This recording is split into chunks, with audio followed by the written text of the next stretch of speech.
Zoom fatigue is real, and researchers from Stanford have released the first ever peer-reviewed study that backs this claim. Here are 4 issues and their solutions to help you battle Zoom fatigue.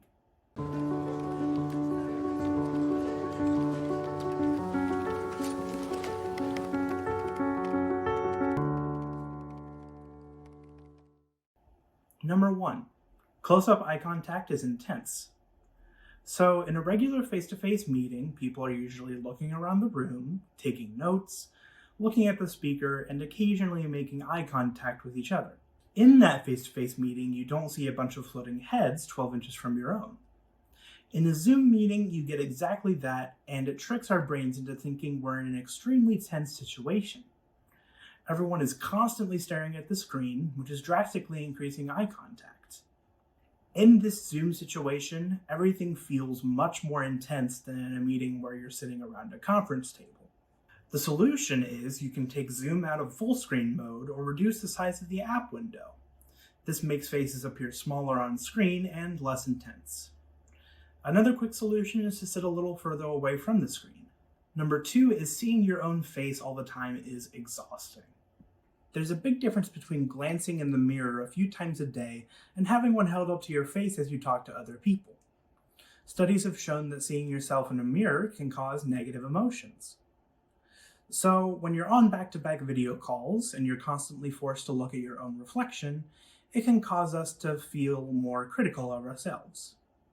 The solution to this is you can hide yourself from view in the chat window and take a little break, but also try to be easier on yourself. You look good. Number 3 is sitting still and talking is unnatural. In a normal meeting, you may be sitting down, but you're still able to move around a little and get comfortable. You may even be able to get up and walk around.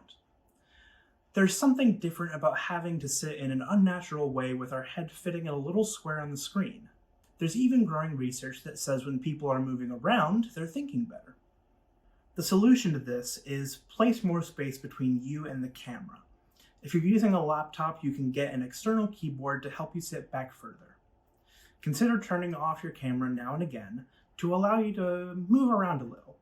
Number 4 is thinking way too hard. When we talk to someone in person, nonverbal communication plays a huge part. We don't really think about it. On a video call, you're focused on making sure your head is in the middle of the frame, how others are interpreting your facial expressions. Are you doing a big enough head nod or a thumbs up? All these things together are extremely taxing on our brains. The solution to this is to take an audio-only break.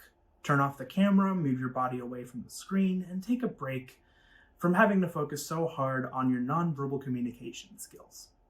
Video conferencing isn't new and won't be going away anytime soon. Zoom, Teams, and other similar software help us collaborate and keep the work flowing even when we're not physically together.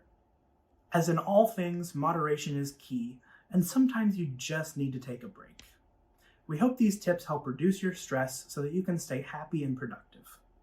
If you have tech questions, we're here to help.